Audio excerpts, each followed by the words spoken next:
apa ini nasihat. Bapak tahu yang panjenengan jual ini, mumpung ketemu gitu loh Mas jamaah. Ya, mumpung ketemu. Lah daripada dia mendapatkan hasil yang apa ini yang haram, kan itu tidak boleh, itu jimat ini soalnya. Bapak tahu ini artinya apa? Lo niki Asmaul Husna. Lo tahu saya, ini tuh Asmaul Husna. Tahu sepanjenengan yang tengah ini kitmir. Mboten kula mboten ngertes. Nah, saya tunjukkan Pak ya, mohon maaf. Ini adalah nama seorang jin, Pak. Yang ini merupakan jimat. Panjenengan tahu tulisan kecil-kecil di atasnya yang dirangkai itu dan seterusnya. Itu adalah nama-nama jin. Dan ini biasanya dipakai oleh seseorang yang ingin melariskan toko, dagangan. Itu mesti ditaruh itu di tokonya. Nah itu. Jadi ini jimat, termasuk jimat itu. Iya. Oh kalau bukan ngertos gitu ya, saya enggak tahu lah, makanya saya kasih tahu Pak. Itu katanya dia mahal ini Pak. Lo iya tahu lah, ini repot kan mahal ini ya. Itu.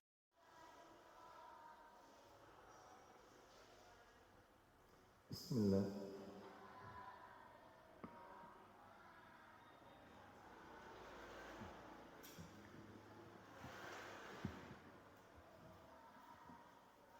Assalamualaikum warahmatullahi wabarakatuh.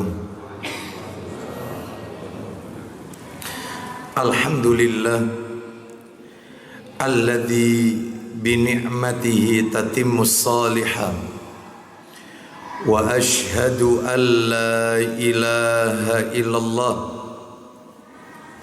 wahdahu la syarika lah wa ashhadu anna Muhammadan abduhu wa rasuluh. Ya ayyuhalladzina amanu taqullaha haqqa tuqatih wa la tamutunna illa wa antum muslimun. Amma ba'du. فإن أصدق الحديث كتاب الله وخير الهدي هدي محمد صلى الله عليه وسلم وشر الأمور محدثاتها وكل محدثة بدعة وكل بدعة ضلالة wa kulla dhalalatin finnar. Ikhwan wa akhwati fillah, bapak-bapak, ibu-ibu, kaum muslimin dan muslimah,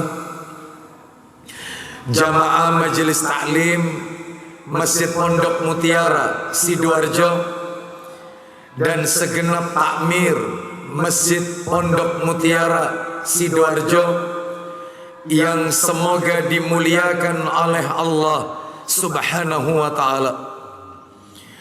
Tidak ada kata yang patut kita ucapkan di sore hari ini selain rasa syukur kita kepada Allah Tabaraka wa ta'ala atas segala karunia nikmat yang telah Allah berikan kepada kita.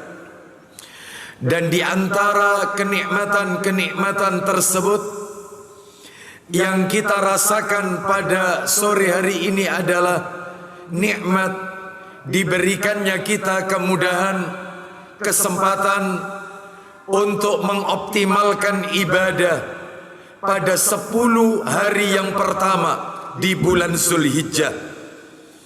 Mungkin Bapak Ibu bertanya di dalam hati, memangnya apa istimewanya 10 hari yang pertama di bulan Zulhijjah ini? Bapak Ibu rahimani wa rahimakumullah, perlu diketahui bersama 10 hari yang pertama di bulan Zulhijjah ini memiliki keutamaan yang sangat agung di sisi Allah Azza wa Jalla.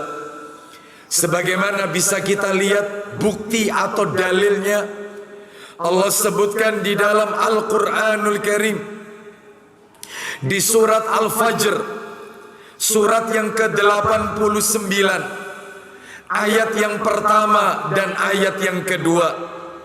Allah Ta'ala berfirman di surat Al-Fajr, wal fajr walayalin ashr, yang artinya wal fajr, demi waktu fajar, demi waktu subuh, walayalin ashr, dan demi malam yang 10. Kata para alim ulama, yang dimaksud dengan demi malam yang 10, maka ada 3 waktu dari 10 hari yang paling utama di sisi Allah Azza wa Jalla.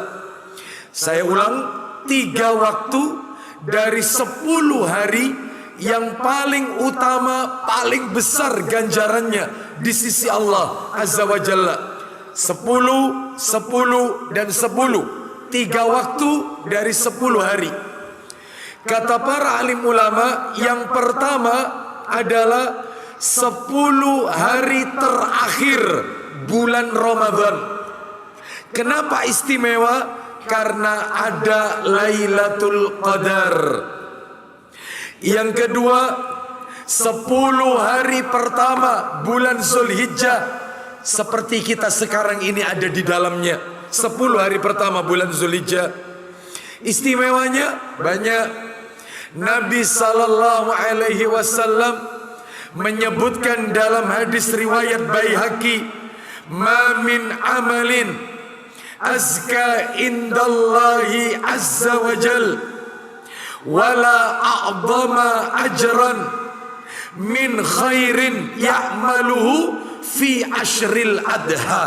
Artinya, tidaklah ada suatu amalan, tidak ada satupun amalan yang lebih suci di sisi Allah dan lebih agung di sisi Allah, pahalanya lebih besar di sisi Allah, kecuali amalan kebaikan yang dikerjakan pada 10 hari yang pertama bulan Zulhijjah. Coba bayangin Bapak Ibu sekalian, 10 hari yang pertama bulan Zulhijjah ini, semua rukun Islam masuk di dalamnya. Semua rukun Islam ada di dalam 10 hari pertama bulan Zulhijjah. Loh, kok bisa? Coba Bapak Ibu perhatikan. Rukun Islam yang pertama, mengucapkan 2 kalimat syahadat. Kan di dalam kalimat syahadat ada kalimat la ilaha illallah. Asyhadu an la ilaha illallah, bersaksi bahwasanya tidak ada ilah yang berhak untuk diibadai dengan benar kecuali Allah. Berarti mentauhidkan Allah. Loh, kaitannya sama 10 hari bulan Zulhijjah, 10 hari pertama apa? Bukankah mulai tanggal 1 kemarin sampai nanti tanggal 13 hari tasyrik terakhir, kan kita disuruh takbiran Bapak Ibu. Takbirannya itu kan ada 2 kalau Idul Adha. Ada takbiran mutlak, ada takbiran muqayyad. Takbiran mutlak mulai 1 Zulhijjah sampai 13 Zulhijjah. Jadi seperti sekarang ini sudah takbiran mestinya. Allahu Akbar, Allahu Akbar, la ilaha illallah, Allahu Akbar, gitu ya.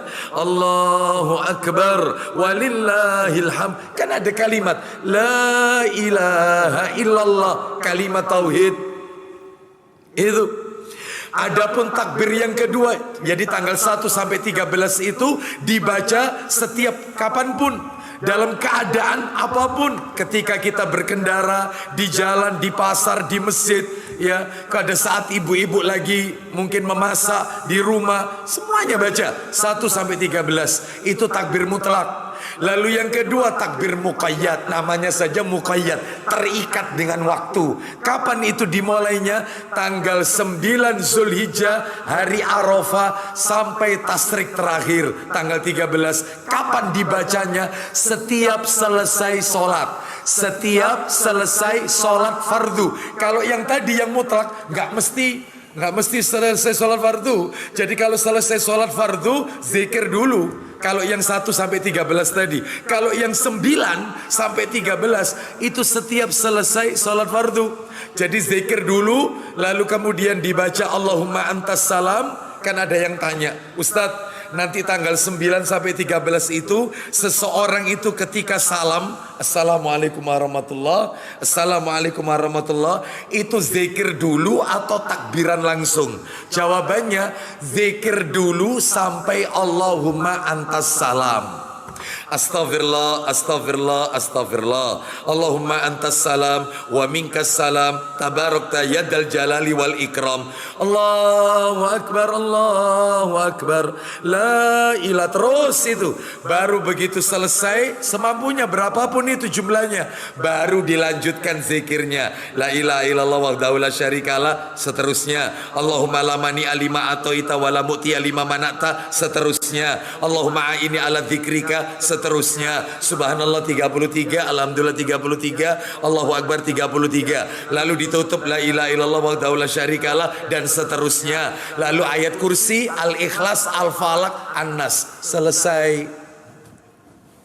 Yaitu namanya zikir muqayyad, mulai tanggal 9 sampai 13. Berarti kalau gitu kesimpulannya, nanti itu yang tanggal 9 Arafah sampai 13 hari tasyrik, itu zikirnya kita ketambahan 2 berarti ya. Ya mutlaqah, ya muqayyada. Iya. Kalau sekarang maka masih mutlak dulu. Gitu ya. Jadi seperti mau taklim begini, takbiran. Seperti itu. Makanya ini menunjukkan ada cuman 10 hari pertama bulan Zulhijjah. Ya. Terus apalagi rukun Islam yang nomor 2, salat. Rukun Islam nomor 2 kan salat. Memangnya kaitannya sama 10 hari pertama Zulhijjah? Nah, kan ada nanti salat Idul Adha. Itu, salat Id. Maka berarti kita menunaikan salat. Yang ketiga, rukun Islam ketiga zakat. Memangnya 10 hari pertama Zulhijjah ada zakatnya Ustadz? Memang, mohon maaf Bapak Ibu sekalian, ya. Kan nanti ketika penyembelihan kurban itu kan sebagian dagingnya kan disodakohkan kepada fakir miskin. Loh, itu kan sodakoh, bukan zakat. Bapak Ibu jangan lupa bahwasanya sodako itu kan ada 2. Ada sodako yang wajib, ada sodako yang sunnah. Sodako wajib itu ya zakat. Sodako sunnah itu adalah yang tidak terkena perhitungan nisab dan haul. Nah itu, toh itu juga sama dengan sodako, ya. Lalu kemudian setelah itu puasa. Rukun Islam yang nomor 4 kan puasa Ramadan. Memang 10 hari pertama Zulhijjah ada puasa Ramadan. Memang betul bukan puasa Ramadan, tapi ada puasa sunnah. Loh, puasa kan 9 hari kan puasanya, tanggal 1 sampai tanggal 9. Kalau tidak mampu ya tanggal 9 saja Arafah. Kan begitu. Terus kemudian haji. Apalagi haji rukun Islam nomor 5. 10 hari pertama Zulhijjah di dalamnya juga ada haji. Jadi intinya Bapak Ibu, kalau mau disimpulkan, 10 hari pertama bulan Zulhijjah ini 5 rukun Islam semuanya masuk.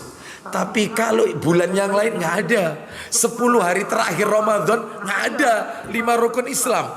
Nggak ada. Ya, haji masuk nggak masuk. Wong 10 hari terakhir Ramadan masa ada haji? Nggak masuk. Itu ya. Baik, jadi ini istimewa ini. Hari-hari emas ini. Yang di mana sekarang ini kita sedang berada di dalamnya. Lalu yang ketiga apa? Tadi kan bilangnya ada 3 waktu. 10 yang pertama terakhir Ramadan, 10 hari terakhir Ramadan. 10 yang kedua, 10 hari pertama Zulhijjah. 10 hari yang ketiga adalah 3 waktu yang 10 hari yang ketiga adalah 10 hari yang pertama bulan Muharram. Kenapa? Karena di dalamnya ada Asyura, puasa Asyura, tanggal 9 dan 10 Muharram. 10 hari terakhir Ramadan, 10 hari pertama Zulhijjah, 10 hari pertama Muharram. Inilah 3 waktu yang agung di sisi Allah. Dari 3 ini yang masuk nominasi urutan ranking ke atas 10 hari pertama bulan Zulhijjah. Kita saat ini sedang berada di dalamnya. Mudah-mudahan seluruh amalan-amalan yang kita lakukan pada 10 hari yang pertama bulan Zulhijjah ini diterima dan diridhoi oleh Allah Subhanahu wa taala. Amin. Bapak Ibu kaum muslimin dan muslimah rahimani wa rahimakumullah, sore hari ini Jumat pekan keempat, seperti biasa materinya berbicara tentang ensiklopedia larangan menurut Al-Quran dan As-Sunnah, karya Syekh Salim bin Id Al-Hilali, menukil dari kitab Mausu'atul Manahij Syar'iyyah fi Sahihis Sunnah An-Nabawiyah. Ya. Jadi menurut catatan terakhir bulan yang lalu kita telah menuntaskan larangan seputar akidah, larangan seputar tauhid dan iman yang nomor 8 bulan yang lalu. Yang nomor 8 itu tentang perdukunan, betul ya? Hari ini kita masuk larangan seputar akidah, tetap masih akidah. Kalau nggak salah nanti totalnya itu ada 13 kalau nggak salah, totalnya itu seputar akidah itu ya. Larangan seputar akidah atau tauhid atau iman yang nomor 9 sore hari ini tentang apa? Larangan jampi-jampi dan memakai tamimah alias jimat. Nah, larangan jampi-jampi. Maksudnya jampi-jampi itu apa? Maksudnya adalah meruqyah dengan ruqyah yang tidak syar'i. Jadi mengobati dengan meruqyah, ruqyahnya tidak syar'i. Ini dilarang ini, jelas. Lah nanti tak tunjukkan kira-kira ruqyah yang syar'i itu seperti apa, lalu yang tidak syar'i itu yang bagaimana. Bapak Ibu sekalian, rahimani wa rahimakumullah. Baik, jadi larangan jampi-jampi ya, dan memakai jimat, bahasa Arabnya tamimah. Baik, Bapak Ibu rahimani wa rahimakumullah, seperti biasa kan kajian kita selalu kita bagi menjadi 2. Dalil-dalil dulu baru penjelasannya, kan gitu ya. Baik, namun hari ini Bapak Ibu, hari ini saya sampaikan dalil terus penjelasan, dalil lalu penjelasan. Jadi langsung. Biasanya kan tidak. Biasanya dalil dulu dituntaskan, dalil pertama, dalil kedua, dalil ketiga, tuntas baru penjelasannya. Sore hari ini tidak. Sore hari ini ada satu dalil saya jelaskan. Beranjak ke dalil berikutnya saya jelaskan. Baik. Sekarang kita masuk yaitu materi kita. Saya akan sampaikan dalil yang terkait larangan jampi-jampi dan memakai jimat ini ada 3 dalil. Ya, ada 3 dalil. Dalil yang pertama, ya, dalil yang pertama, Bapak Ibu sekalian, adalah dalil, kitabnya tidak ada di sini, saya bacakan saja. Dalil riwayat Ahmad dan Al-Hakim. Ahmad dan Al-Hakim dalam kitab Silsilah Hadis Sahih. Nomornya, nomor asli ini ya, nomor asli 492. Silsilah Hadis Sahih 492. Dalilnya pendek Bapak Ibu, tapi maknanya mendalam. Kalau ditulis di papan tulis, maka atau di kertas tidak lebih dari 10 cm. Pendek, dalilnya pendek. Bahkan kita pun langsung bisa menghafalkan. Saya bacakan dalil pertama ini dari sahabat Uqbah bin Amir Al-Juhani radhiyallahu an. Dia berkata bahwasannya Rasulullah sallallahu alaihi wasallam beliau bersabda, "Man allaqa tamimatan faqad asyraka." Nah itu. Man allaqa tamimatan faqad asyraka. Artinya apa? Man allaqa tamimatan, barang siapa yang menggantungkan jimat. Oh, jelas menggantungkan jimat, faqad asyraka, maka pasti dia telah berbuat syirik. Berarti dia telah melakukan perbuatan syirik.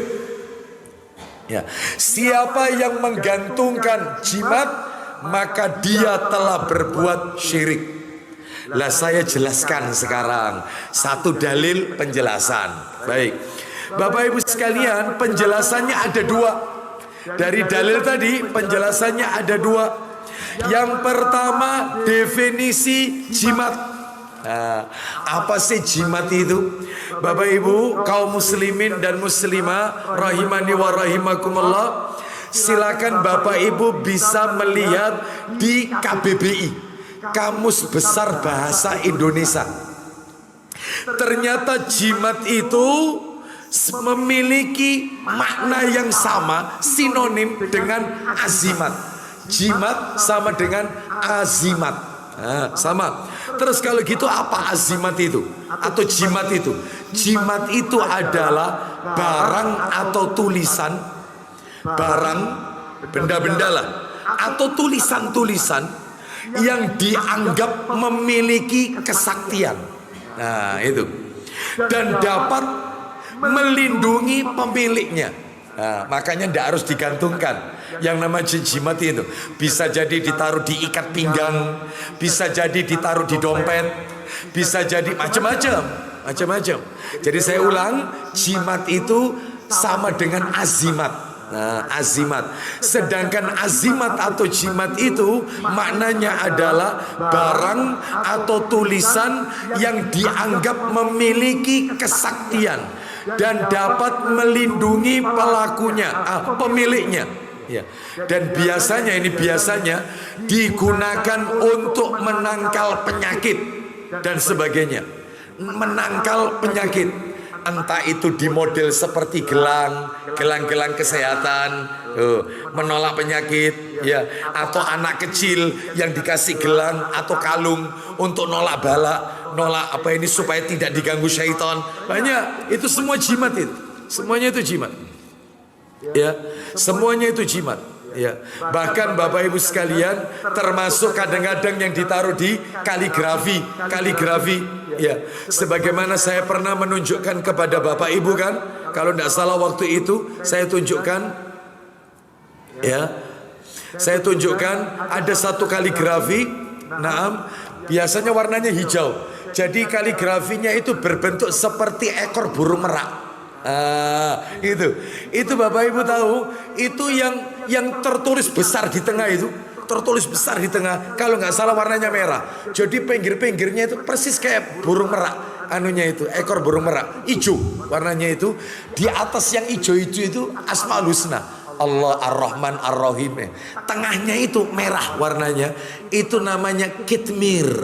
Tulisannya Qaf Ta Mim Ra, kitmir. Dan Bapak Ibu tahu kitmir itu nama jin. Sehingga di dalam ini kaligrafi ini menimbulkan kesan adalah bahwasanya jin lebih utama atau lebih berkuasa ketimbang tulisan yang kecil-kecil ini yang ada di ekor merak itu. Itu paling gede dewe itu merahnya itu. Banyak dijual itu. Seperti itu, banyak. Bahkan beberapa waktu yang lalu, kalau nggak salah hari Ahad yang lalu, saya sempat lewat ke Taman Pinang. Itu ternyata kan ramai orang jualan itu. Ternyata ada beberapa itu yang jualan kaligrafi, yaitu ayat kursi, terus surat Al-Muluk. Ternyata itu ada. Ya saya berhenti, saya kasih nasihat. Bapak tahu yang panjenengan jual ini, mumpung ketemu gitu loh Mas jemaah. Ya, mumpung ketemu. Lah daripada dia mendapatkan hasil yang yang haram, kan itu tidak boleh, itu jimat ini. Soalnya Bapak tahu ini artinya apa? Lo niki Asmaul Husna. Lo tahu saya, ini tuh Asmaul Husna. Tahu sepanjenengan yang tengah ini kitmir. Kalau mboten ngertes. Nah, saya tunjukkan Pak ya. Mohon maaf. Ini adalah nama seorang jin, Pak. Yang ini merupakan jimat. Panjenengan tahu tulisan kecil-kecil di atasnya yang dirangkai itu dan seterusnya. Itu adalah nama-nama jin. Dan ini biasanya dipakai oleh seseorang yang ingin melariskan toko, dagangan. Itu mesti ditaruh itu di tokonya. Nah, itu. Jadi ini jimat, termasuk jimat itu. Iya. Kalau mboten ngertos gitu ya. Saya tidak tahu lah, makanya saya kasih tahu Pak. Itu katanya dia, mahal ini Pak. Loh iya tahu lah, ini repot kan mahal ini ya. Itu mahal ini Pak. Iya. Jangan dijual ya. Bapak Ibu sekalian rahimani wa rahimakumullah. Jadi itu azimat itu. Dan ada lagi Bapak Ibu yang semisal seperti azimat atau jimat, namanya adalah raja.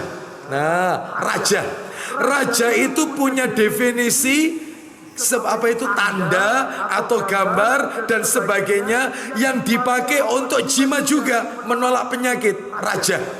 Nah itu ya, itu ada lagi yang memiliki makna sama seperti jimat, namanya, oh kalau ini santer panjenengan pasti tahu semua, sosok Bapak Ibu.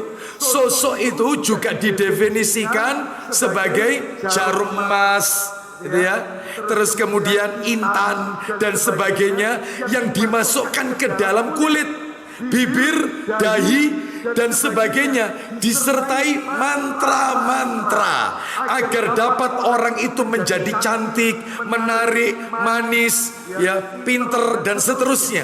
Nah itu sosok, dan mesti ada pantangannya. Ayo, panjenengan pasti tahulah apa biasanya pantangannya sosok itu. Daun kelor. Ada yang bilang katanya pisang apa itu? Betul, pisang mas. Nggak mau makan pisang mas. Nggak mau kena daun kelor dan seterusnya. Pasti ada syaratnya, yaitu jin, ya ini jimat. Jadi kalau begitu disimpulkan, jimat sama dengan azimat, sama dengan raja, sama dengan sosok. Nah, itu yang dimasukkan ke dalam kulit.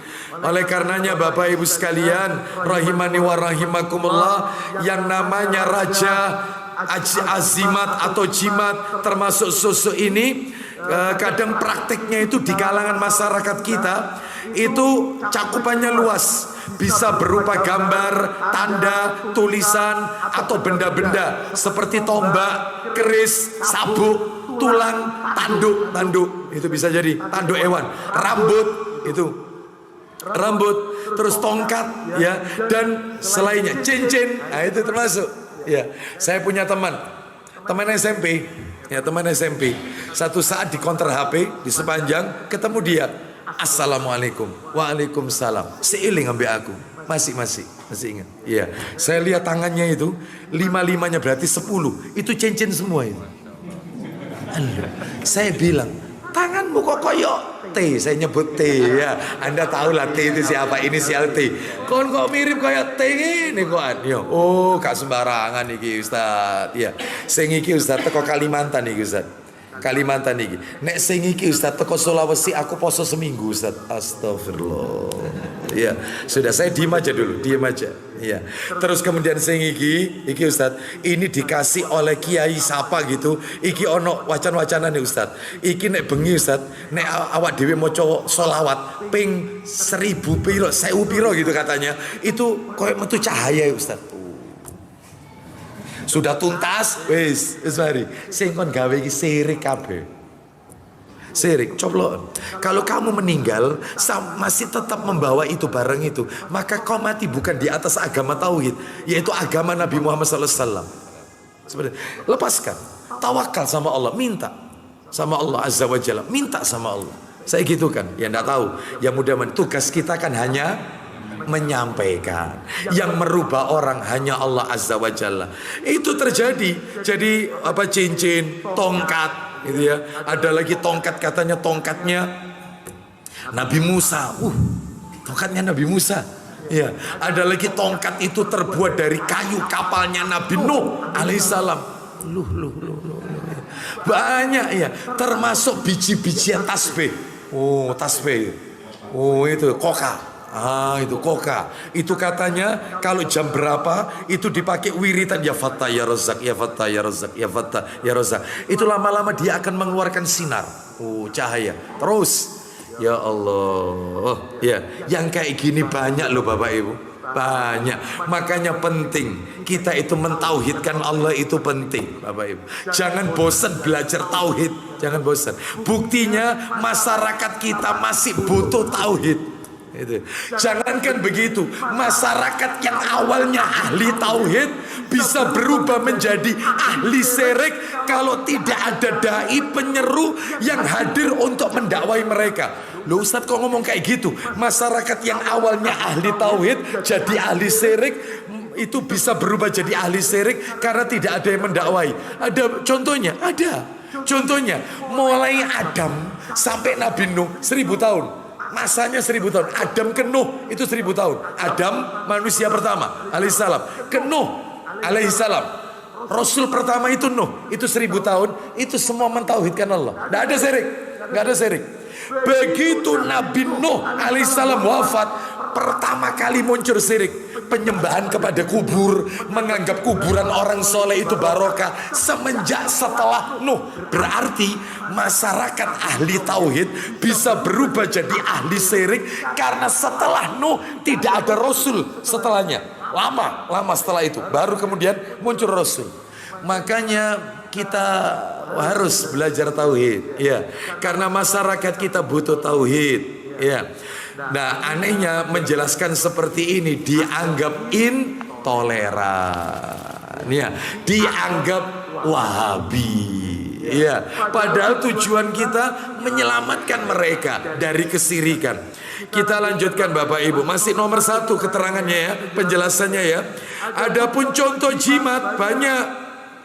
Contohnya jimat, misalnya jimat pelet, oh ada jimat pelet, jimat pengasian, oh ya, jimat tolak bala, ada lagi jimat atau raja kebal, ya, jimat supaya kebal, tidak mempan dibaca, jimat penglaris, jimat pesugihan, jimat anti gendam, oh itu. Hanya itu ya. Jimat kesaktian, sosok pengasih, sosok rumah, sosok kecantikan, sosok kecerdasan dan lain sebagainya. Banyak ya, seperti itu ya. Baik, jadi ini definisi jimat. Penjelasan pertama, hadisnya baru 1 ya, hadisnya baru 1 dalilnya. Sekarang penjelasan nomor 2, masih dalil pertama ini. Man allaqa tamimatan faqad asyraka. Tadi kan begitu hadisnya. Siapa yang menggantungkan yaitu jimat, maka dia telah melakukan perbuatan syirik. Penjelasan yang nomor 2 adalah, nah ini saya bacakan keterangan para alim ulama di dalam kitab At-Tamhid halaman 92. At-Tamhid ya, dijelaskan ini. Apapun benda, bentuknya apapun itu benda yang dipakai untuk jimat, dan bagaimanapun cara penggunaannya, baik dengan cara dipakai, digantungkan, ditempel, itu ya, banyak. Ada lagi kalau yang digantungkan itu buntelan-buntelan ditaruh di pojok-pojok rumah. Nah, seperti itu. Mungkin panjenengan pernah melihat atau masuk ke sebuah rumah, kadang-kadang kusennya ada tempelan tulisan Arab, kertas dilem di situ. Nah, itu bahaya itu. Itu pasti raja itu. Itu pasti jimat itu. Dan biasanya itu tidak jelas itu tulisannya apa, dan di situ kadang-kadang terdapat huruf-huruf Arab sungsang. Apa huruf Arab sungsang itu? Huruf Arab yang dibolak-balik. Contohnya tak itu kan titiknya 2 di atas. Ini enggak, taknya dibalik gini. Oh gini. Terus angka-angka Arab yang enggak jelas. 7, 7, 7, 9, 9. Ya. Itu dulu zamannya SDSB. Oh ini marah ini kayak gini nih. Zamannya Porkas, SDSB dulu. Ya. Kayak gini nih, digantungkan, ya. Terus dikalungkan, ditempel, dipasang, diikat, disabukkan maupun dengan cara yang lain, serta dimanapun letaknya, bisa jadi diletakkan di tubuh kita, di rumah, di kendaraan. Kadang-kadang gantungan dekat kaca spion itu kadang-kadang ada tasbih misalnya, atau misalnya gantungannya itu adalah ya berupa buntelan atau apa, atau tulisan apa, itu ada di beberapa kendaraan itu. Sebab saya pernah, yaitu ketika waktu itu ya gokar, ya saya minta untuk diantar ke bandara kalau nggak salah. Begitu naik, saya lihat gantungan kok aneh itu. Opo gantungan? Saya tanya, apa mas itu mas? Gantungan apa itu mas? Gitu. Oh niki anu apa itu? Saking Pak Yai. Mulai, ya. Saya bilang, Nabi sallallahu alaihi wasallam bersabda mas, man allaqon tamimatan faqad asyroka.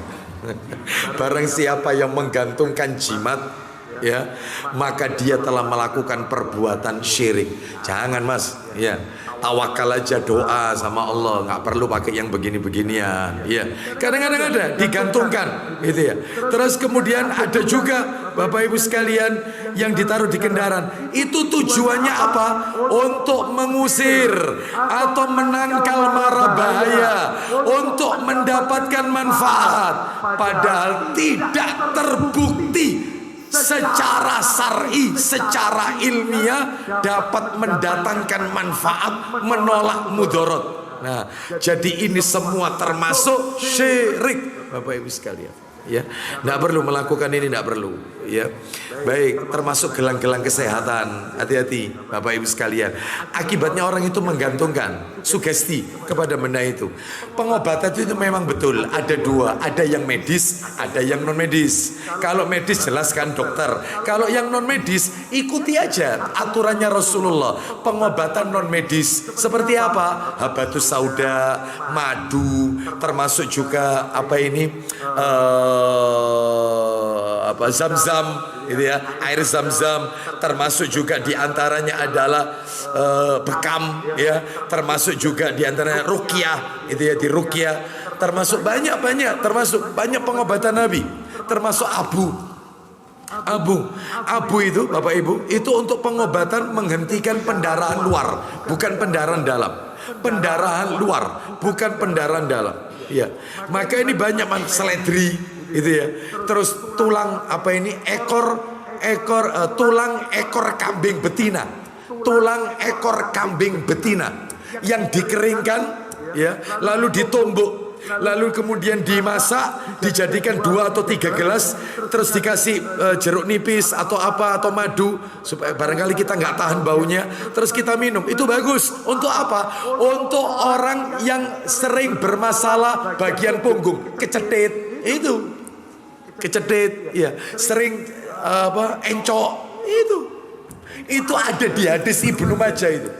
Ekor tulang kambing betina, bukan yang jantan, yang betina.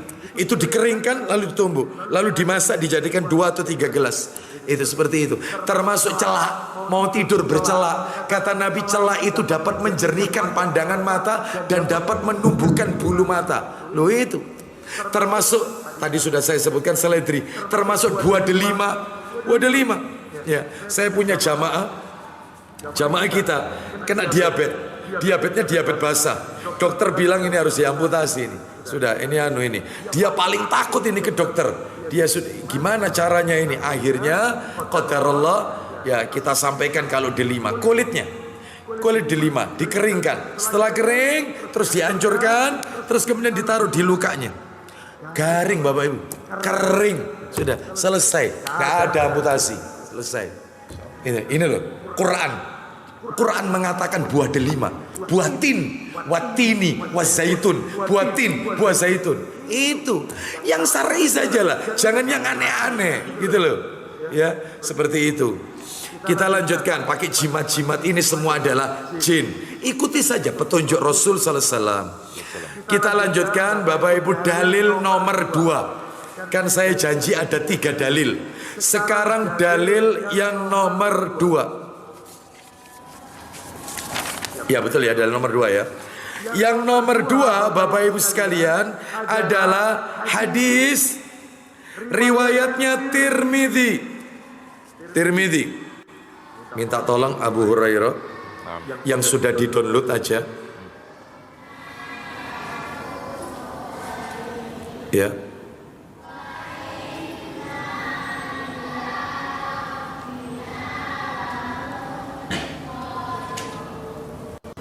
Yang sudah di-download saja.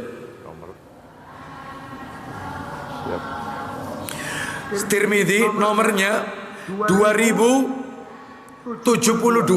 Coba 2072. Tirmidzi 2072.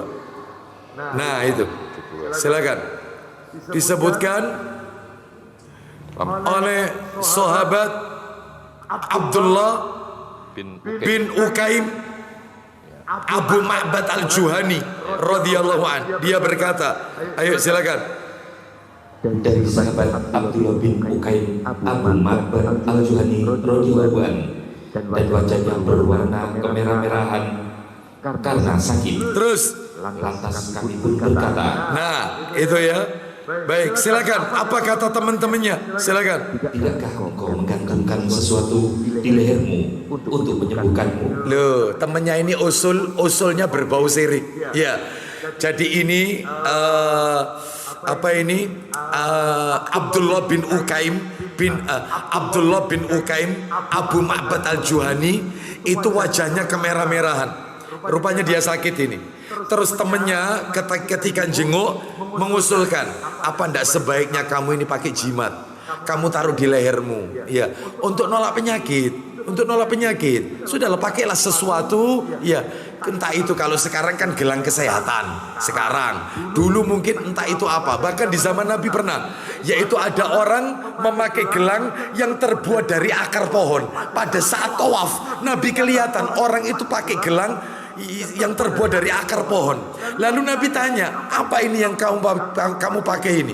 Orang ini menjawab, ini untuk wahina, wahai Rasulullah. Wahina itu sejenis penyakit yang menyerang di tangan. Ini aku pakai untuk wahina, penyakit yang menyerang di tangan. Maksudnya supaya sembuh. Kalau sekarang gelang kesehatan lah, kurang lebih. Dulu pakai akar-akar pohon, tapi sudah dimantra-mantrai itu. Nah, katanya Nabi, kalau kau mati masih memakai gelang ini, maka kau keluar dari syariat Muhammad sallallahu alaihi wasallam. Maka orang itu melepasnya, melemparnya. Loh, seperti itu. Hati-hati. Lah ini kejadiannya tidak.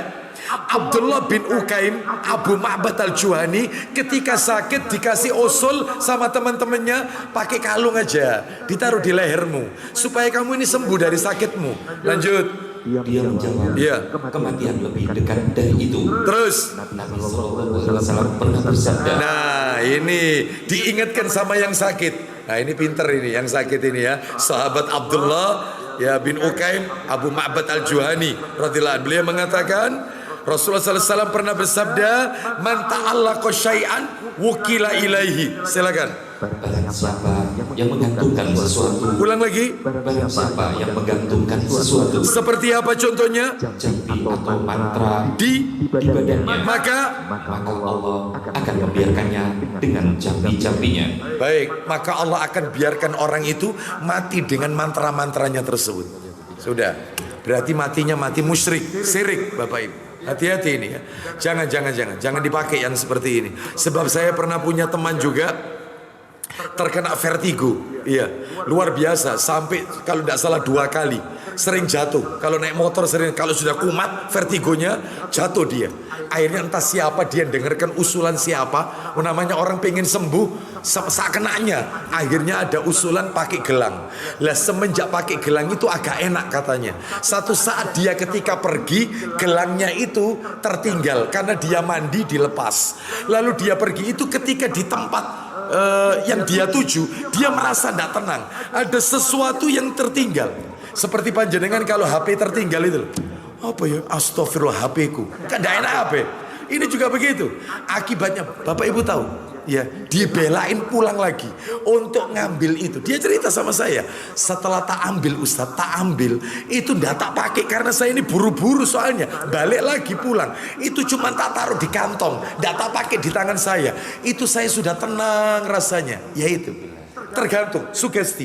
Anda tergantung kepada benda, bukan tawakal kepada Allah. Mestinya hati ini bergantung kepada Allah Azza wa Jalla, bukan bergantung kepada benda. Sirike ndok kono, hanya ditinggalkan sama saya, sama temannya, tinggalkan.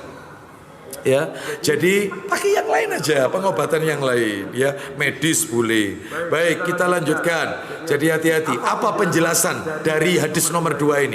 Penjelasannya Bapak Ibu sekalian, penjelasannya, nah ini, cuman satu penjelasannya. Penjelasannya cuma satu. Yang pertama, hukum memakai jimat. Apa hukumnya pakai jimat? Hukum memakai jimat, para alim ulama sepakat termasuk syirik. Syirik. Ya.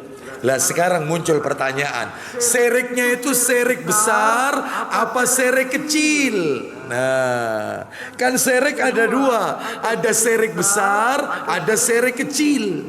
Maka jawabannya Bapak Ibu perhatikan baik-baik, perhatikan. Jika seseorang meyakini, berarti hatinya ini, dia meyakini jimat tersebut bisa menolak, menyingkirkan mara bahaya, ya, maka ini termasuk syirik besar, ya, syirik akbar, ya, dan mengeluarkan dari Islam, ya. Namun Bapak Ibu, namun jika seseorang berkeyakinan, nah ini perhatikan, keyakinan lagi, bahwasannya hanya Allah satu-satunya sang penolak bala, hanya Allah yang bisa menyingkirkan mara bahaya.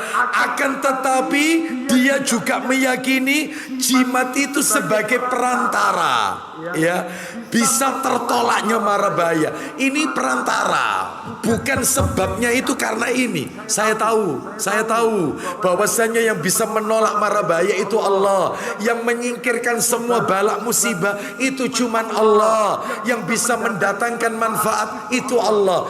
Tapi saya pakai jimat ini cuman sebagai sekedar sebab. Itu kayak obat iki lho Ustaz.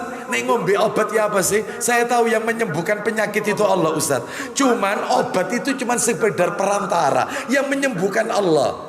Maka jawabannya, kalau dia meyakini jimat ini adalah sebuah sebab yang bisa tertolaknya mara bahaya, meskipun dalam hatinya tetap berkeyakinan itu semua adalah karena Allah, maka dia telah melakukan perbuatan syirik kecil.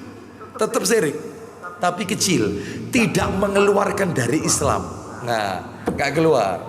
Terus amalannya tidak terhapus semua. Nah, tapi kalau syirik besar, semuanya terhapus. Kayak ria itu syirik kecil. Ria itu syirik kecil. Yang dihapus itu perbuatan yang ketempelan riaknya itu aja. Sedangkan yang sebelumnya tetap diterima oleh Allah. Beda kalau syirik besar. Syirik besar itu mulai dari start akil balik sampai dia melakukan itu, maka semuanya dihapus. Zong, semuanya hilang, tidak diterima oleh Allah Azza wa Jalla. Baik, jadi Bapak Ibu dari sini kan bisa membedakan ya, jimat itu bisa masuk kategori syirik besar, jimat bisa masuk kategori syirik kecil, dan dua-duanya sama-sama sih syirik. Dan Bapak Ibu kan tahu, dosanya syirik itu tidak ada ampunannya. Zina itu masih ada ampunannya. Iya, zina ada, makan riba ada ampunannya. Hanya dosa syirik. Coba Abu Hurairah dibuka Quran suratnya An-Nisa, surat nomor 4, minta tolong. An-Nisanya dibuka. Surat nomor 4 An-Nisa. Ayatnya Bapak Ibu, An-Nisa ayatnya 168. Kok 160? Ayat 68. Coba ayatnya. Iya, 68. Oh, sebentar. Bukan. Sebentar Bapak Ibu, sebentar, sabar. Iya. Ayatnya 48. An-Nisa ayat 48. Allah Ta'ala berfirman, An-Nisa ayat 48.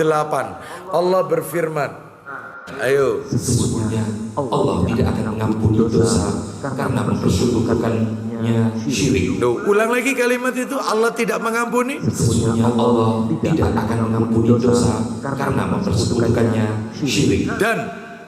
Dan dia mengampuni apapun dosa selain syirik itu bagi siapa yang dia kehendaki. Semua dosa selain syirik diampuni oleh Allah. Hanya syirik tidak ada ampunannya.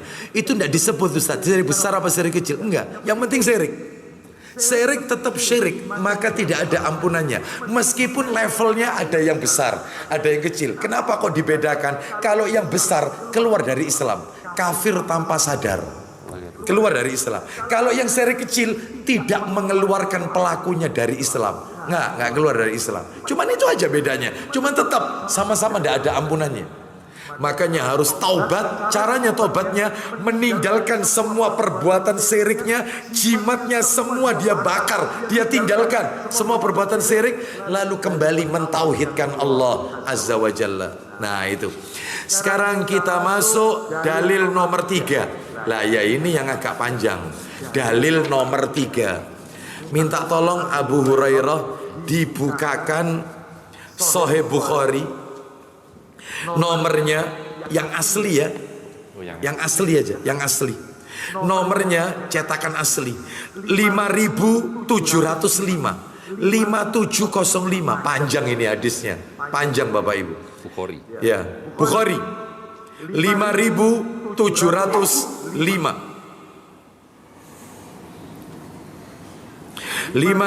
5705 Dari Ibnu Abbas. betul.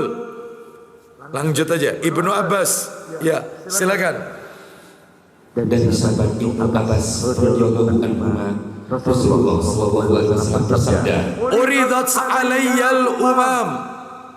beberapa umat pernah ditampakkan kepadaku. Nanti di hari kiamat Bapak Ibu, umat itu nanti ditampakkan kepada Rasulullah. Ini kejadiannya, berita Nabi nanti di akhir zaman. Berarti ini berita gaib yang wajib kita imani. Lanjut, teruskan. Faja'alan nabiyyu wan nabiyani yamurruna ma'ahumur rahtu wan nabiyyu laisa ma'ahu ahad. Silakan.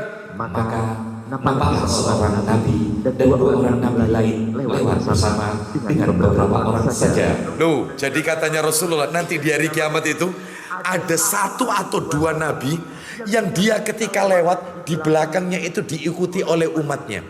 Jadi semua nabi punya pengikut nanti, semuanya.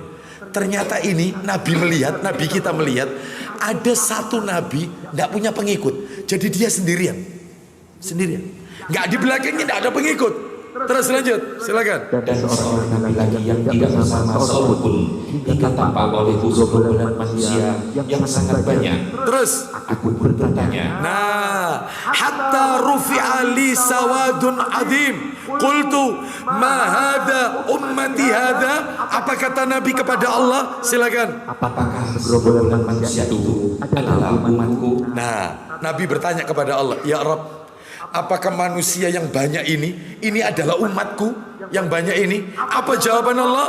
Diberitahukan ini adalah Musa dan kaumnya. Bukan, ini bukan umatmu. Ini kaumnya Musa ini. Umatnya Nabi Musa alaihissalam.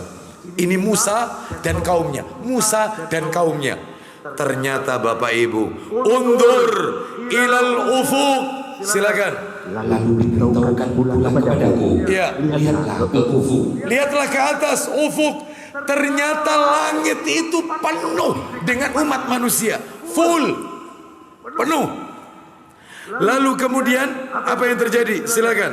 Ternyata di sana terdapat gerombolan manusia yang memenuhi ufuk. Ufuk. Terus. Kemudian diberitahukan kepadaku, Ya. lihatlah di sebelah sini dan di sebelah sana. Coba kau lihat yang sebelah sana. Coba kau lihat yang sebelah sana. Ternyata apa itu? Lanjut.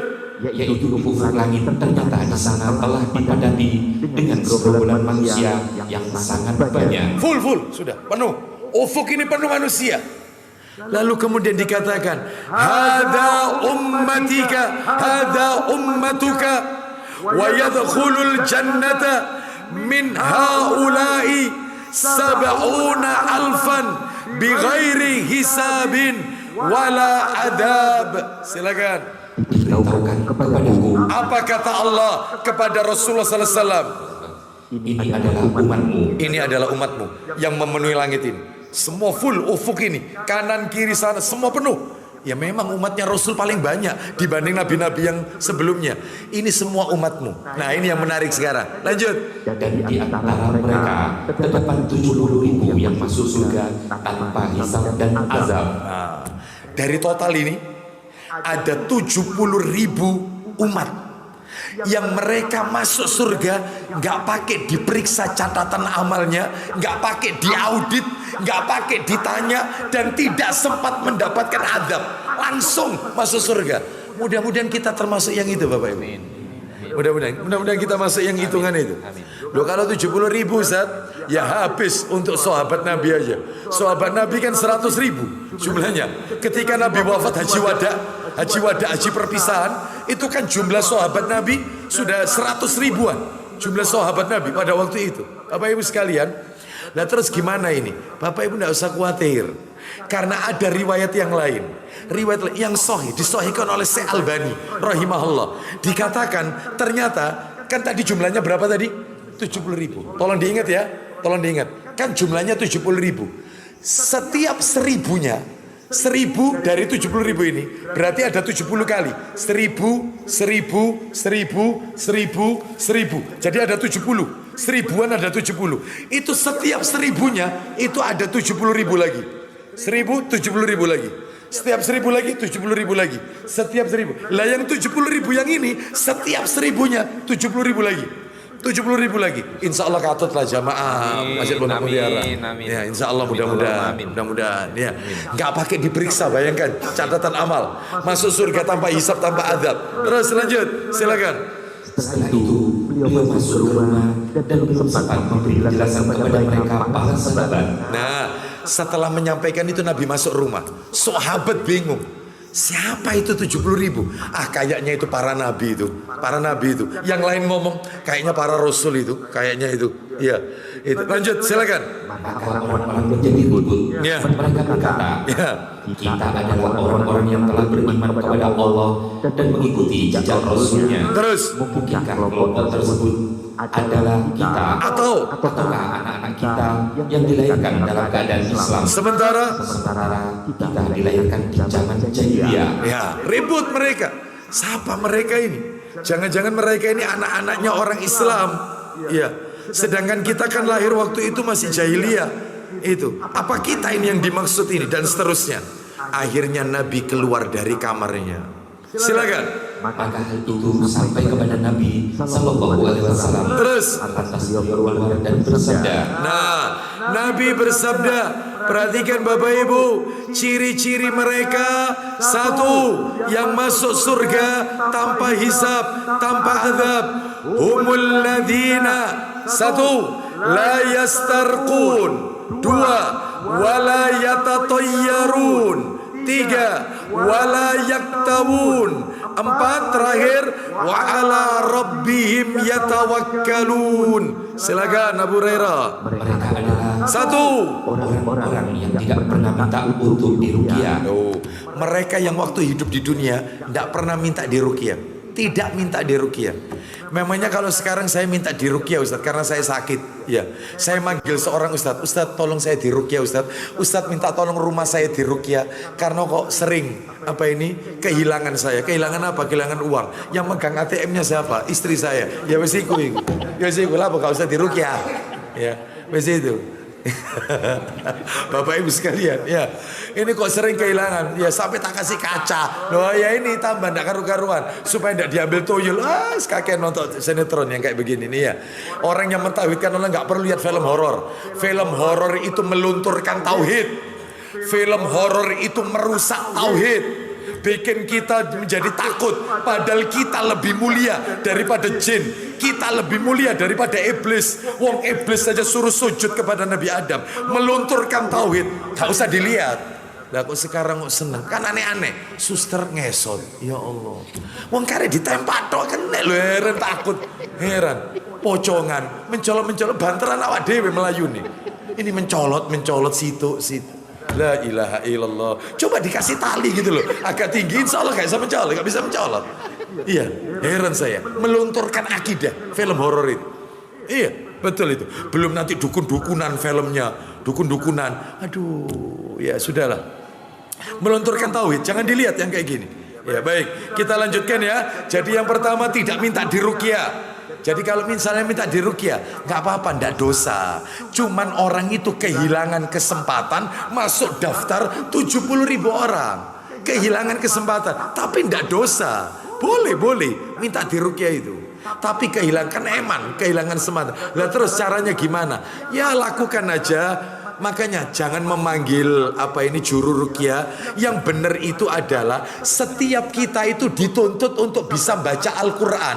Yang benar itu ruqyah mandiri, meruqyah dirinya sendiri, baca Al-Ikhlas, Al-Falaq, An-Nas.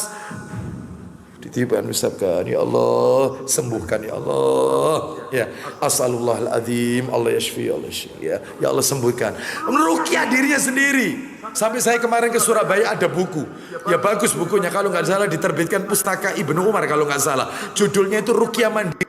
Ya dan dibaca Al-Baqarah berapa ayat supaya kalau kita ini sakit apa maka dipegang bagian mana. Bagus. Panggil juru ruqyah, nggak usah.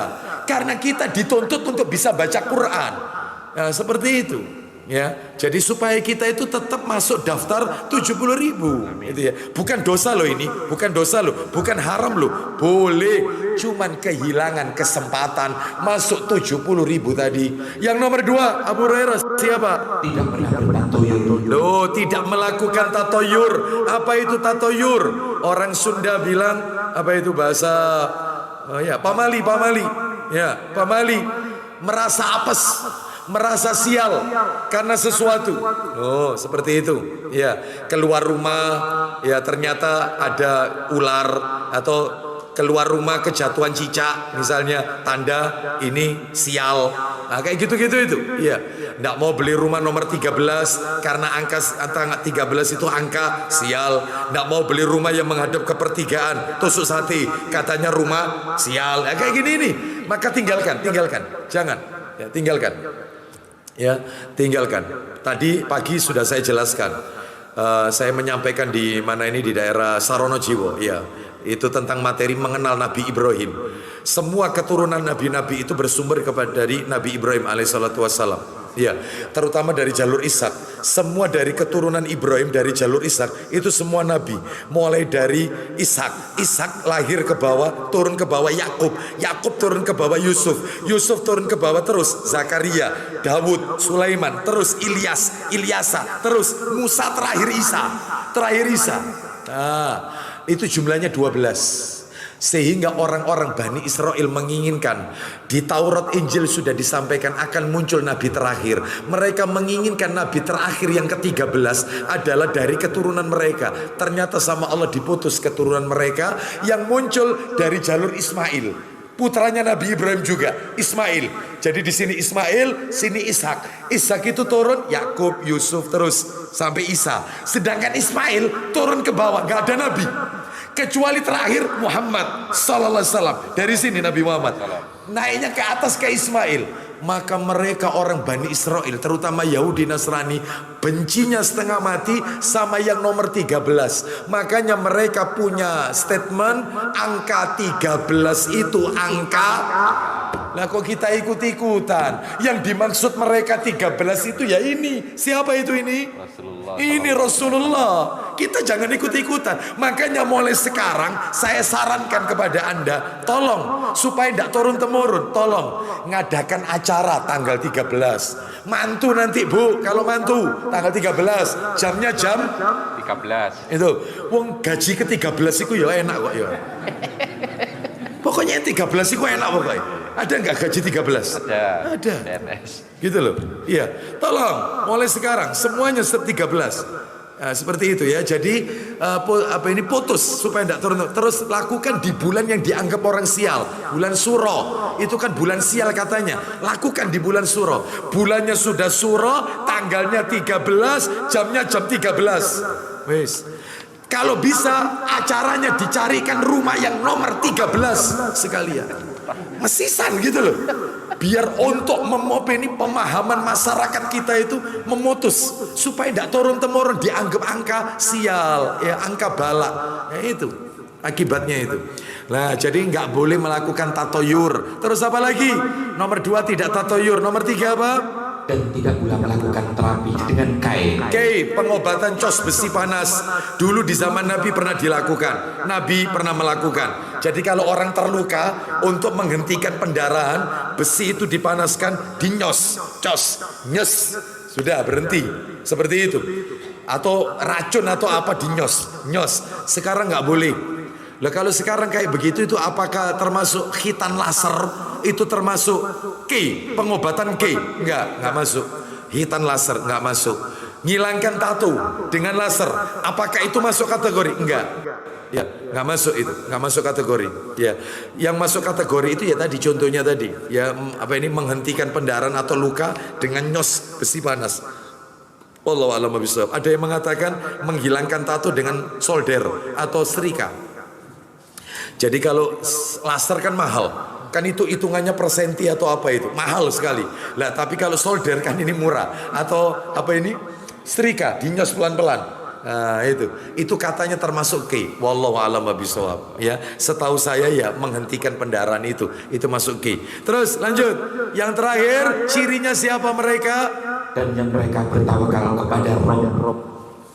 Wa ala rabbihim yatawakkalun. Mereka bertawakal kepada Allah Azza wa Jalla. Jadi intinya Bapak Ibu sekalian adalah jangan melakukan ruqyah yang tidak syar'i. Nah itu, ini penjelasannya sekarang.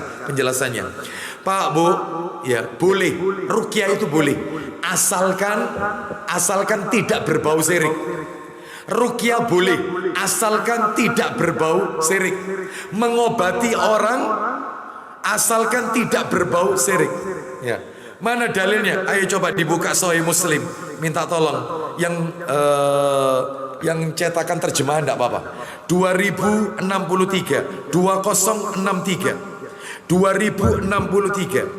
nomor aslinya 2200. Nomor aslinya itu 2200, itu nomor asli Bapak Ibu. Yang kita baca ini nomor cetakan terjemahan 2063 Sahih Muslim. Ayo dibaca Abu Hurairah. Ayo. Dari Auf bin Malik al-Ashja'i radhiyallahu anhu, katanya, kami biasa melakukan mantra pada masa jahiliyah. Terus lalu kami bertanya kepada Rasulullah sallallahu alaihi wasallam. Ya Rasulullah, terus bagaimana pendapat Anda tentang mantra? Jawab beliau, peragakanlah mantramu itu di hadapanku. Sama Nabi dites. Coba kamu kalau ngobati orang gimana? Kamu kalau meruqyah, coba kamu baca. Kamu baca apa sih kalau meruqyah itu? Nah, silakan lanjut.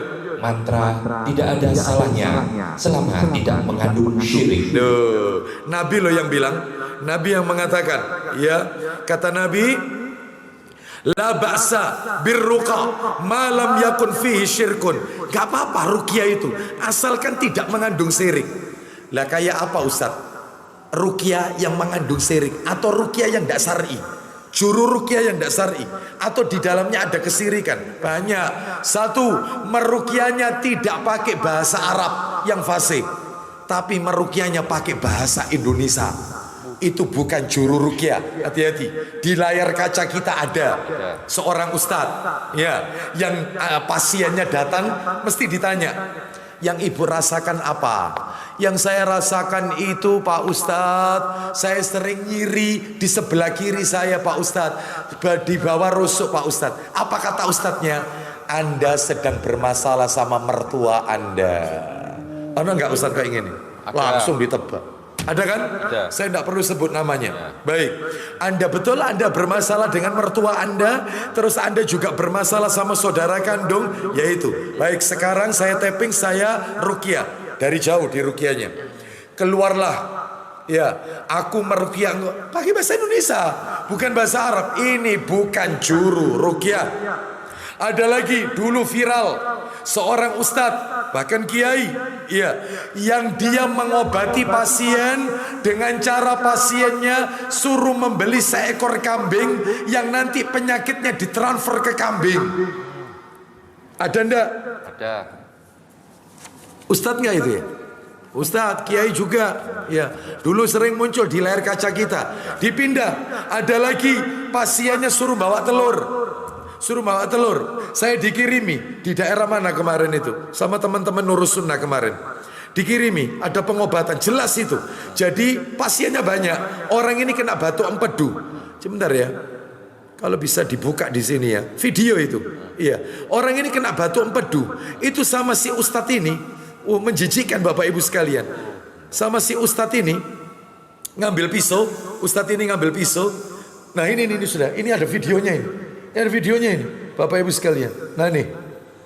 Ini kena batu empedu, sudah diusap pakai minyak. Setelah itu kemudian dia ngambil pisau, ya langsung Bapak Ibu, ya ini. Nah ini diiris itu kayak ngiris daging itu, tubuhnya itu. Wah mengerikan, saya nggak lihat aja. Terus dikeluarkan, dimasukkan tangannya, keluar batu, keluar. Setelah itu kemudian ngambil tisu, darahnya bercucuran keluar. Ngambil tisu diusap sama dia, sudah hilang foto, tidak ada luka. Di situ disiarkan banyak, pasiennya banyak. Seperti itu. Ada yang luka di tangan, kemudian cukup dianu sama dia, dikeluarkan gini, tangannya dimasukkan ke luka itu, sudah, terus keluar darah terus, mengucur diusap, sembuh. Ini semua pakai jin. Hati-hati. Nggak masuk ini secara logika sudah nggak masuk ini. Ini semua bantuan adalah bantuan jin. Dan ini syirik Bapak Ibu. Syirik nggak boleh ini. Lah itu ada juga juru ruqyah, seorang ustadz meruqyah wanita. Terus kemudian memegang anggota tubuh wanita tersebut. Lu coba, meskipun pakai sarung tangan, dipegang kepalanya, nggak boleh. Wong Nabi saja membaiat wanita. Zaman itu Nabi tidak bersalaman tangan dari kejauhan. Aku baiat kalian. Loh begitu. Lah ini tidak. Ya, menyentuh meskipun pakai sarung tangan. Terus meruqyah masal, semuanya ditaruh di satu tempat di ruqyah masal. Terus buka rumah ruqyah, nggak perlu yang kayak gini. Nggak ada dalil, ini bid'ah ini. Buka rumah ruqyah, nggak ada. Nggak ada. Setiap orang harus bisa baca Quran. Aib orang Islam nggak bisa baca Quran. Ruqyah dirimu sendiri. Seperti itu yang benar itu tuntunannya. Kalau nggak punya kemampuan, maka boleh memanggil juru ruqyah yang syar'i. Oh itu. Ya, baik Bapak Ibu sekalian, rahimani wa rahimakumullah. Terus kemudian maaf, ngajak dialog sama jin. Itu. Kamu dari mana asalmu? Ya, kamu disuruh siapa masuk ke tubuhnya orang ini? Lah kok jin ditanyai? Yang benar itu loh, Nabi pernah loh Ustaz mengajak iya betul Nabi pernah, tapi tidak ngajak ngobrol. Jadi pernah ada seorang sahabat, yaitu mulutnya suruh buka, terus kemudian sama Nabi diludahi. Diludahi mulutnya sahabat itu.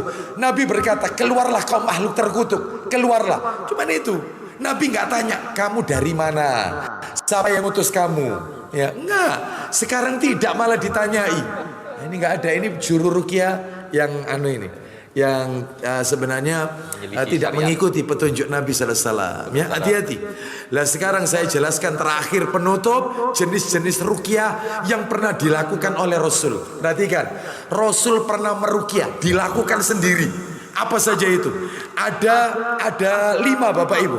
Yang pertama ada ruqyah namanya ruqyah al-ladhikh. Apa ruqyah al-ladhikh? Ruqyah dari sengatan binatang berbisa. Entah itu disengat ular, kalajengking, itu diruqyah. Itu ada. Namanya ruqyah al-ladhikh. Yang kedua, ruqyah an-namlah. An-namlah, ruqyah yang dilakukan karena si penderitanya merasakan seolah-olah semut merayap dalam tubuhnya dan menggigitnya. Jadi kan ada orang itu di tubuhnya seakan-akan ada yang bergerak di tubuhnya ini, seperti digigit semut, sakit semua badannya, atau merasa nggak nyaman lah. Lah itu diruqyah. Nabi pernah melakukan. Ya, seperti itu. Ada orang seperti ini. Saya pernah jumpai, yaitu badannya itu kayak panas, ujur tubuhnya panas. Iya, diperiksa ke dokter, katanya dokter orang ini nggak sakit. Tes lab apa semuanya, ronsen, nggak ada apapun. Iya, yang sakit. Ternyata orang ini merasa badannya itu panas. Nah ini, itu ada. Ini boleh diruqyah. Terus yang ketiga, ruqyah al-aqrab, ruqyah dari sengatan kalajengking. Al-aqrab, Nabi pernah meruqyah. Yang keempat, ruqyah al-qorha atau al-jarab dan al-jarab, ruqyah dari bisul dan luka. Bisul terus luka, diruqyah. Boleh, ini ada, Nabi pernah. Yang kelima, ruqyah al-ain, ruqyah dari pengaruh jahat pandangan mata. Jadi pandangan mata jahat, karena orang iri dengan kita, dia memuji kita, tapi intinya dia dalam hatinya iri, dan kita terkena penyakit ain, sehingga orang itu jadi sakit-sakitan, ya. Sehingga orang itu tiba-tiba tidak bisa bergerak tubuhnya karena dipuji, karena yang muji adalah orang, yaitu yang hasad hatinya. Nah itu penyakit ain. Nah makanya jangan sampai di media sosial kita memposting anak-anak kita, keluarga kita, karena foto kita itu bisa yaitu menimbulkan aib. Artinya apa? Kita terkena aib dari orang lain. Bisa dilihat foto, bisa Bapak Ibu, bisa. Orang kalau jahat cuma lihat foto saja langsung dikirimkan buhul, dikirimkan, bisa. Orang itu langsung sakit-sakitan. Ada magic ini ada. Maka cara tindakan preventifnya adalah sering-sering membaca surat Al-Baqarah. Orang baca surat Al-Baqarah itu tidak mudah kena gendam, tidak mudah dihipnotis, tidak mudah terkena gangguan syaitan. Al-Baqarah, ya. Dan masih banyak lagi. Kalau kita mendengarkan ceramahnya Ustadz Khalid Basalamah hafizahullah ta'ala, pentingnya rumah kita punya tanaman bidara, daun bidara, punya tanaman bidara. Itu nolak juga, nolak. Ya. Tapi jangan tanamannya tok terus di rumah, tidak pernah baca Quran, ya buat apa? Ya tetap baca Al-Quran, ya. Wallahu a'lam wa bishawab. Tuntas materi kita Bapak Ibu sekalian, semoga sedikit menjadi tambahan ilmu yang bermanfaat. Mohon maaf saya tidak buka tanya jawab karena kita berbagi ilmu dengan teman-teman kita di PP Legi.